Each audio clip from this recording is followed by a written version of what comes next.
The two sets of precious objects that are featured in these two exhibitions, both from 15th century France, were, as you know, commissioned by members of the same noble family, whose names I shall endeavor to pronounce not as in modern French, but as they themselves might have spoken them. The pages from the Belles Heures of Jean de France, Duc de Berry, and the alabaster Mourners from the tomb of his nephew Jean Sans Peur, Duc de Burgundy, and of his widow, la Duchesse Marguerite de Bourgogne. These objects have also in common with each other an origin and function in Roman Catholic Christian belief and ritual. Both the Book of Hours and the procession in stone of monastic and clerical mourners represent and imagine liturgical actions. These actions, however, were the province and privilege of the clergy, not of the nobility. Both artworks thus also represent efforts of the nobility, through their enormous wealth, to partake of that liturgical privilege, however vicariously, in order to help secure what wealth alone could not buy, a holy life and eternal salvation. And it was not only themselves they hoped to benefit, but also their beloved dead. For the Belles Heures and the Mourners are also related by a shared concern for the dear departed, and by the conviction that the actions of their survivors can continue to help them even after they're dead and buried, that it is indeed the obligation of the living not only to make orderly disposal of their earthly remains, but also to provide for their welfare in the realm of the eternal. This is a common theme of many religious traditions, as you can see, for example, in the galleries of ancient Egyptian art right outside the hall. The Belles Heures and the Mourners express that theme according to long-standing and widespread Roman Catholic belief and practice, specifically acculturated, of course, to late medieval France. What we intend to do this afternoon is offer you a glimpse of that time and place and liturgy through visual images captured in those artworks, through texts inscribed in the Belles Heures, and through music handed down to us in the liturgical books whose likenesses the tomb sculptures carry in their hands, liturgical books of which the Belles Heures is itself an aristocratic imitation. I am assisted today in this by the Mannes Schola, undergraduate and graduate students from Mannes College, the new school for music here in Manhattan. You stand. And they are Stephanie Rose Airy, Allison Armerding, and Jamez McCorkle. Please welcome the Mannes Schola.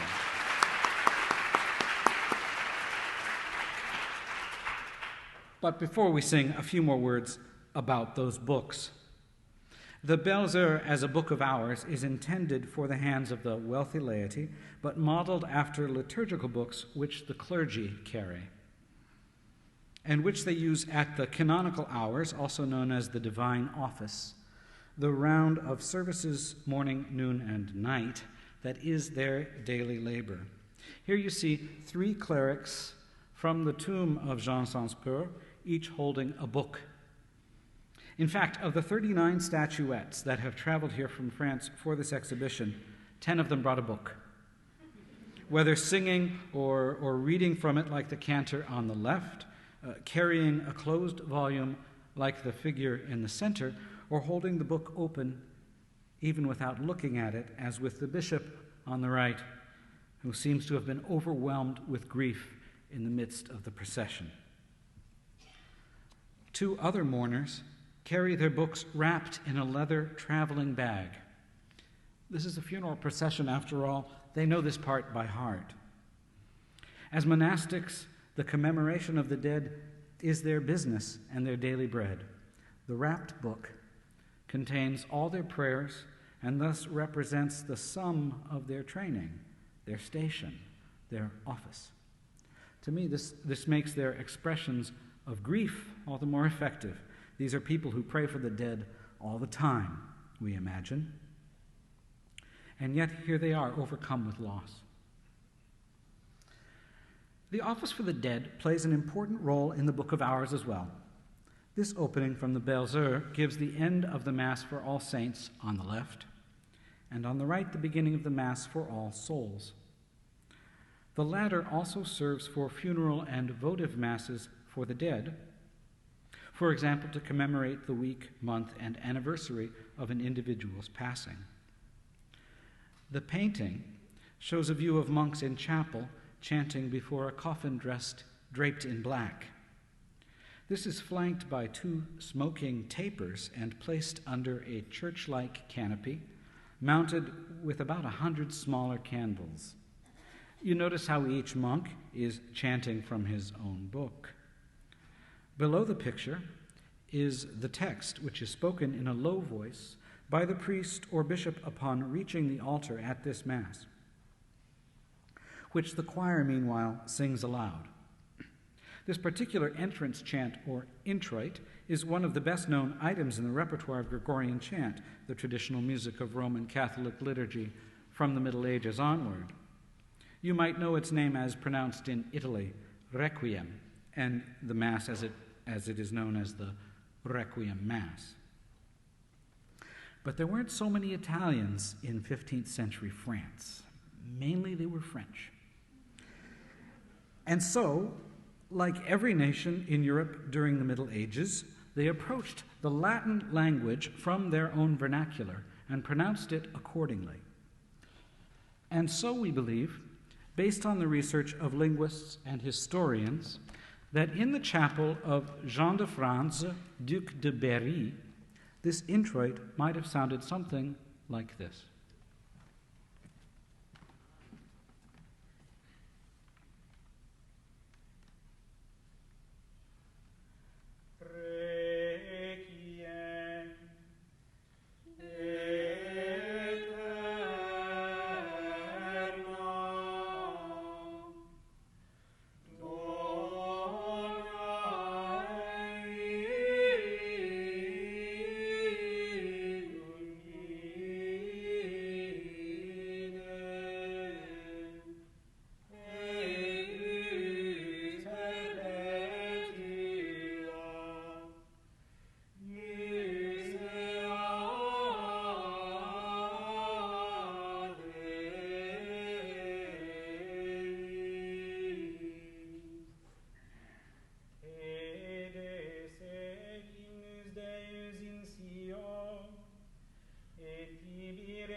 Thank you, Schola. I can't help observing that all those candles burning and all those monks chanting reflect the prayers and vows and the perpetual light the text speaks of, but also that these are the work of the living who are chanting and sacrificing those costly candles. The soul of the departed is thus surrounded, wrapped as if in a warm blanket, by the spiritual efforts of the living church. Now, we blended men's voices together with those of women in that performance. You might wonder then, did women in the Middle Ages ever sing the chant? And the answer is, well, of course they did, especially in the convents, where the nuns had the same work of daily worship to do as their brother monks. This image from the illuminated Psalter of Jean de France's contemporary King Henry VI of England shows a community of nuns in choir, each chanting from her own breviary the book of texts for the monastic services, in which they chanted all 150 psalms every week, and one of the models for the books of Hours. Here we see an image from the Belles Heures of the Duchess of Berry at prayer in chapel. Before her is her prayer book, perhaps a portrait within the Belles Heures of itself in use. Furthermore, we should remember that both the monastic tradition and its expression in Gregorian chant continue to this day, as these 21st century French nuns would be happy to report. Here we see them chanting Vespers, the evening service of psalms and prayers that features the Magnificat, the Canticle of Mary, "My soul magnifies the Lord." Which brings us to what Professor Husband calls the heart of the Book of Hours, the Office of the Virgin.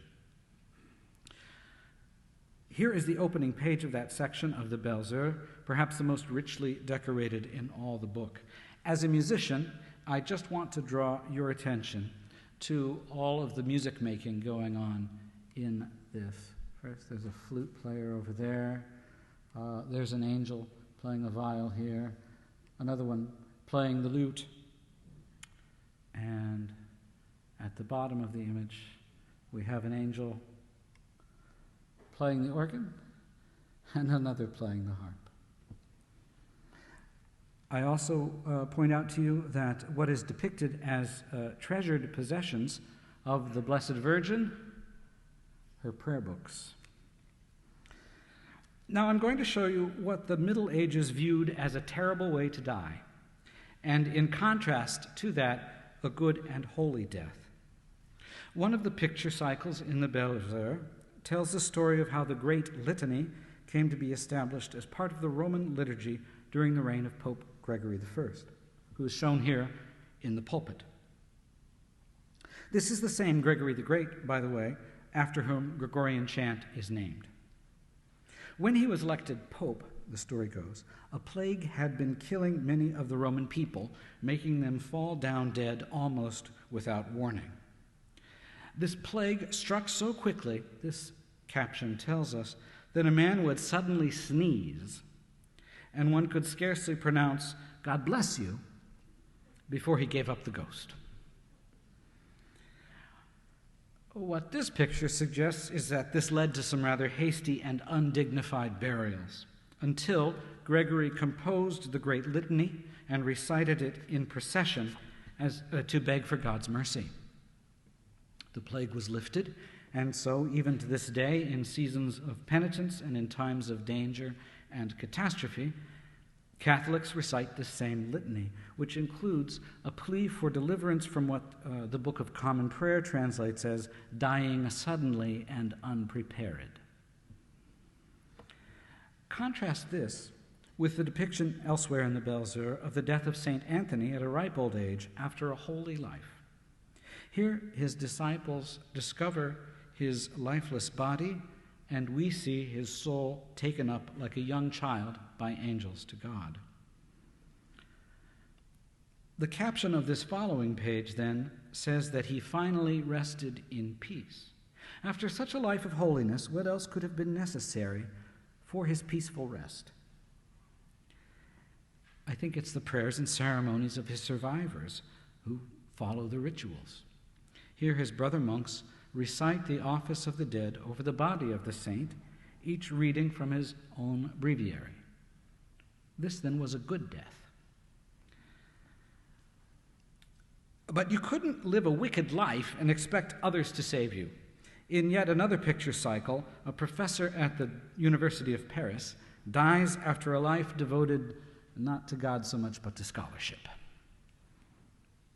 During the funeral rites, the story goes, the corpse was heard to cry out, "By God's judgment, I am sentenced."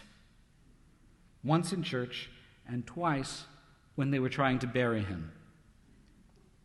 Witnessing this horror led St. Bruno to lead his disciples out of the city and to found a new monastic order, the Carthusians, in the remote mountains.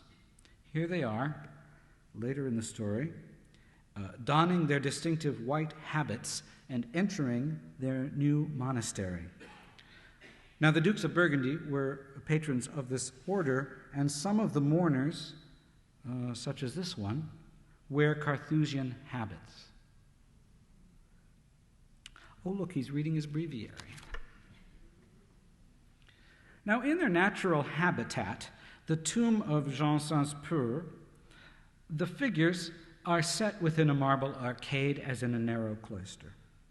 The exhibition allows us to see them as independent works of art, but also to consider them as an idealized funerary procession. That is indeed how the curators have ordered them in the exhibition, with the two boys and the crucifer leading the way as through a long, straight cathedral. We can imagine them moving then toward their places in choir, say, for Vespers of the Office of the Dead, the evening before the funeral mass. The Schola and I will now sing excerpts from that service, whose text in the Belles Heures matches exactly that of the monastic breviary, allowing the Duke or Duchess to pray this office right along with the clergy, and in order that you might experience what it is to be an active consumer of this work. We will be projecting the pages of the manuscript and translations of the text as we sing them. This way you can follow in the Belles Heures as the service unfolds in real time, just as the artists intended. So imagine you are the Duke or Duchess. Which one I leave up to you. And you have brought your Belles Heures to the chapel, where two separate choirs, one of Carthusian monks, one of Carthusian nuns, have gathered on the opposite sides of the chancel to recite Vespers of the Dead on the anniversary of the burial of your beloved Uncle Philip. You open the book, the Belles Heures, for this service, and this is what you find. Now, this is the only painting in the Belles Heures found in this section that is dedicated to the Office of the Dead, and so the pages that follow it are not included in the exhibition, which focuses on these paintings. You will see in the next few minutes, however, that they are beautiful pages nonetheless, and you will hear how they sound as well. The office begins directly with the antiphon, whose first word, placebo, is given here as a clue, as a cue. Let me demonstrate briefly how all this works. We sing the antiphon before and after. Then the psalm is recited to a memorized melodic formula, an excellent way to sing through a long text. The psalm tone is chosen that best harmonizes with the melody of the antiphon, binding psalm and antiphon together in music. After the psalm, but before the final antiphon, we pray that the dead may rest in peace, and that perpetual light may shine upon them. We sing the antiphon before and after. The antiphon for the second of the Psalms sounds something like this. So we sing it to a different psalm tone, but the procedure is the same. Again, straight through the psalm in all its verses, the closing prayer and the antiphon. The antiphon for the second of the Psalms sounds something like this. So that's the drill. Thank you. And now, those two psalms from the Vespers of the Dead, as they might have sounded at the chapel of Jean de France, Duc de Berry.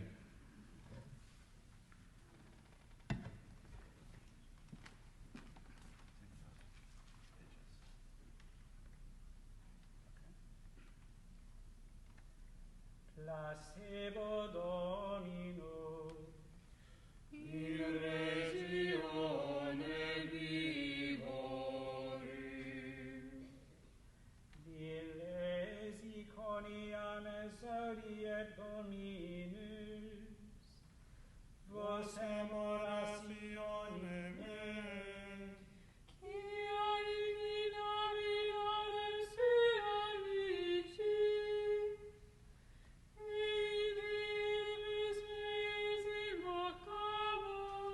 circumdederunt me dolores mortis, et pericula inferni invenerunt me.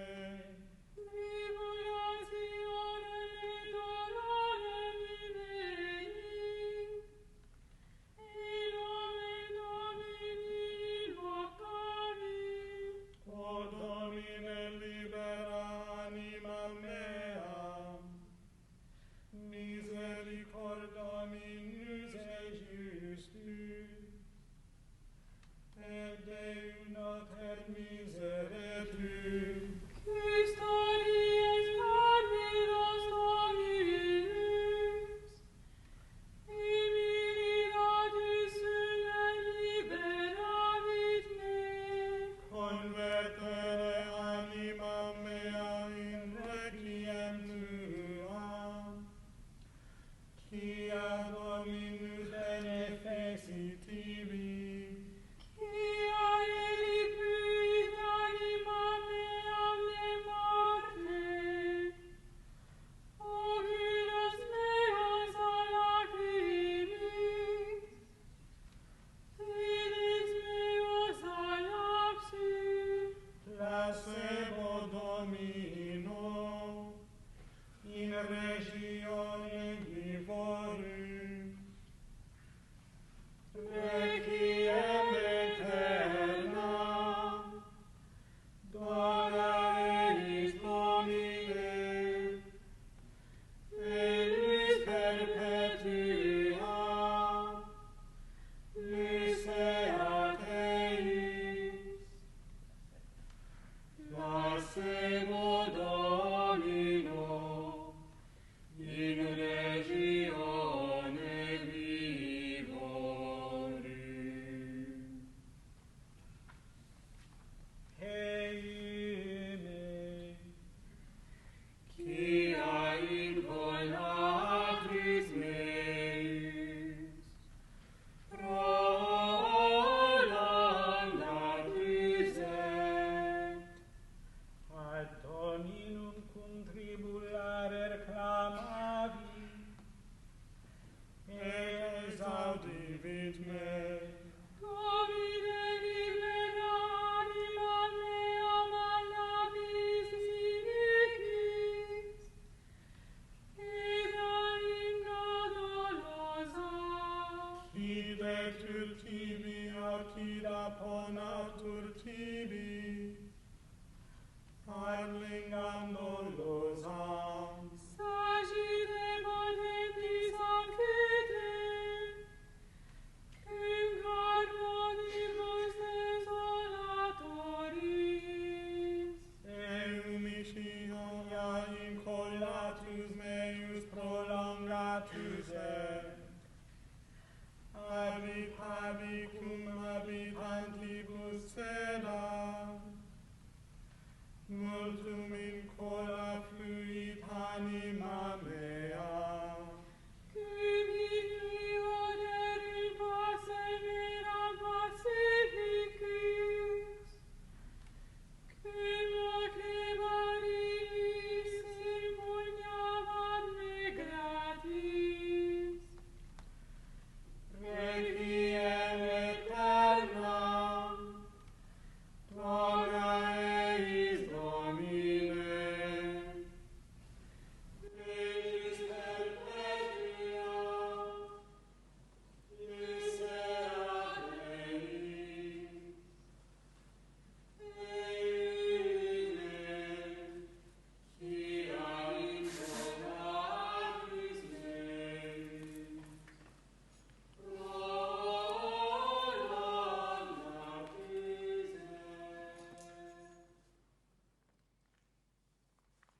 Thank you. The liturgy of Vespers continues with several more psalms. We pass over these now to chant the Magnificat, or Canticle of Mary, that is the climactic liturgical action of the hour. Now the Belles Heures give a very unusual text for the Magnificat antiphon here, a text which reflects very specific local liturgical practice. It refers to the story of Christ raising Lazarus from the dead, even after his body had begun to rot. This appears in many sources of medieval chant as a responsory for the office of Mass. It appears in this position as the antiphon for the Magnificat, however, in only one source with music notation, a noted breviary of the same period, probably from the Cathedral of Notre Dame in Paris, and that is now housed in the National Library there. This then may provide a clue to historians as to the source of the liturgical text of the Belles Heures, if they don't know it already, apparently, and perhaps unsurprisingly, a Parisian source. And so the Metropolitan Museum of Art kindly sponsored me to fly to Paris to consult that manuscript. I'm kidding.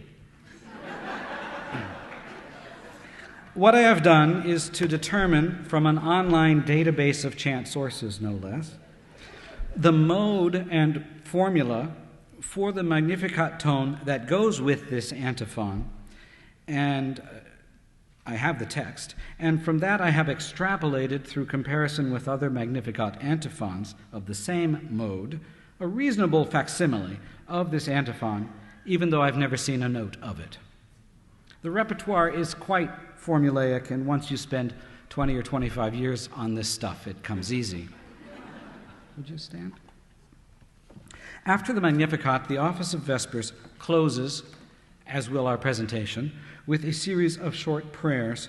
First, the Pater Noster, or Lord's Prayer, that's the Our Father, is recited silently, and then there is a series of versicles and responses that go like this.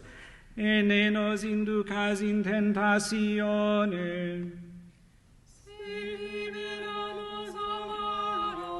There are a few of those.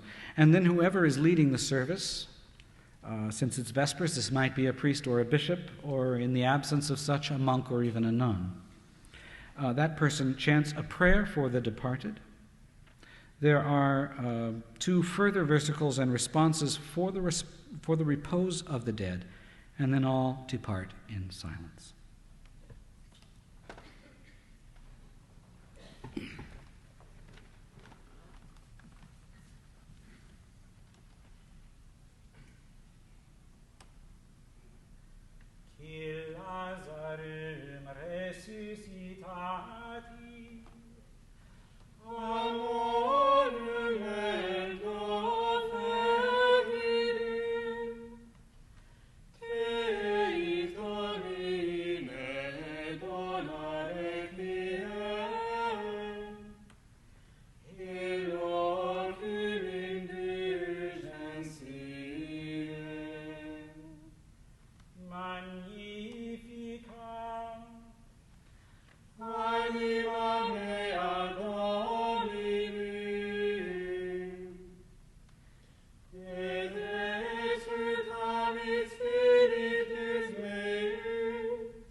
anniversarium depositionis diem commemoramus, refrigerii sedem, quietus beatitudinem, et luminis claritatem, per Dominum nostrum Jesum Christum Filium Tuum, qui tecum vivit et regnat in unitate Spiritus Sancti Deus, per omnia saecula saeculorum.